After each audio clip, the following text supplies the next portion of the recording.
မေရှောက်ခွင့်ပြုပါရှင်ဖေဟာမြတ်စွာဘုရားငယ်ဖြူရဟန်းနဲ့ကြီးမားဝတ်တဲ့ရဟန်းဆိုပြီးတော့ခွဲခြားဆက်ဆံနေတာမရှိဘူးလို့ထင်ပါတယ်ဖေဟာဒါပေမဲ့ယခုခေတ်မှာတော့အကြောင်းတိုင်းတော်တော်များများကအသက်ကြီးမှဝတ်တဲ့ရဟန်းတော်ကိုဘာကြောင့်လက်မခံချင်တာပါလဲရှင်ဖေဟာဘာကြောင့်လူထွက်စေချင်တာပါလဲဖေဟာကြီးမားဝတ်တဲ့ရဟန်းတွေကစာဝါလိုက်နေတဲ့ငယ်ဖြူရဟန်းတွေထက်အနေထိုင်ပြောဆိုတွေတာတာမျိုးတွေလည်းရှိတတ်ပါတယ်ရှင်ဖေဟာသီလသမารီတော်တာတွေလည်းရှိတတ်ပါတယ်ရှင်ဖေဟာငငယ်ကဝတ်တာပဲဖြစ်ဖြစ်ကြီးမားဝတ်တာပဲဖြစ်ဖြစ်မခွဲခြားသင့်ဘူးလို့ထင်ပါတယ်ရှင်ဖေဟာမှန်ကန်အောင်ပြန်လဲဖြေချပေးစေလိုပါတယ်ရှင်ဖေဟာဒါတော့မှန်ပါတယ်လက်မခံရတဲ့ဆရာတော်တွေရဲ့မှာလဲသူတို့အတွေ့အကြုံတွေရှိတယ်ဘာဖြစ်လို့လဲဆိုတော့သူကစာပေထဲမှာဝတ္တပပစီတော်ဒုပဇောဆိုတာရှိတယ်ကြီးမားဝတ်တဲ့ပုဂ္ဂိုလ်တော်တော်များအပြောကခတ်တယ်ပေါ့နော်အဆုံးမခတ်တယ်အရင်လူဘဝကဇယိုက်ကျန်းနေမပြောက်တတ်ဘူးခုနလိုဒကမာလေး၆တဲ့ပုံစံမျိုးတော်တဲ့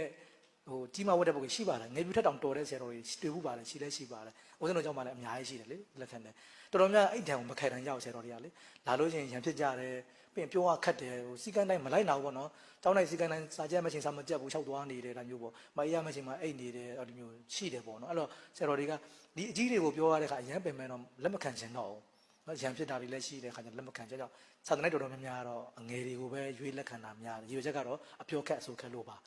အဲ့တော့ဦးဇင်းတို့ကြောင့်အဲ့ဒါကြောင့်ဦးဇင်းတို့ကြောင့်တိုင်းမှာကြတော့အကုန်လက်ခံတယ်အကြီးလက်ခံတယ်ဘာဖြစ်လို့လဲဆိုတော့မှန်တယ်ဆုံးမခတ်တဲ့ပုံကိုယ်တွေရှိပြီမဲ့အဲ့ဒီဟာတွေကိုအကြောင်းပြုပြီးတော့ကောင်းတဲ့ပုံကိုယ်တွေမဆုံးရှုံးစေချင်ဘူးဦးဇင်းက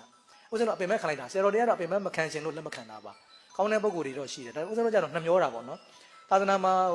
တချို့ကြီးမားဝက်လာပြီမဲ့ငယ်ကျူတွေလည်းထောင်ဆွမ်းဆောင်နိုင်တဲ့ပုံကိုယ်တွေလည်းဦးဇင်းတို့တွေးရတဲ့ခါကျတော့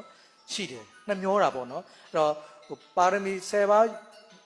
ကြီးဝတ်ထဲမှာ10ပါးထဲမှာတစ်ပါးလောက်ကကောင်းတာပါရင်တော့မဆိုးဘူးပေါ့နော်အဲ့လိုရည်ရွယ်ဒါကြောင့်ဦးဇင်းတို့ကျောင်းတိုင်းမှာဆိုရင်တော့ကြီးမှဝတ်တဲ့ပုဂ္ဂိုလ်ဆိုရင်စာသင်နိုင်သိတယ်ဆိုရင်လက်ခံတယ်လာခဲ့ရတယ်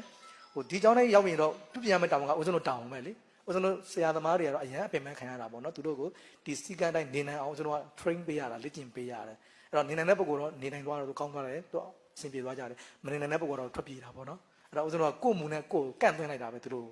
အဲ့တော့ကြောင့်ကိုယ့်ဘက်ကမူကအရေးကြီးဆုံးပဲနော်အဲ့တော့အပင်မဲ့တော့ခံနိုင်ရမယ်ပေါ့နော်အဲ့တော့အကြီးတဲ့ပုဂ္ဂိုလ်ဆိုတော့အငယ်တွေနဲ့မတူဒါပေမဲ့ဦးဇင်းတို့စီမှာတော့ဒီနေ့ချင်းဦးဇင်းတို့ကျောင်းနေထောင်တာ4နှစ်ရှိပါပဲ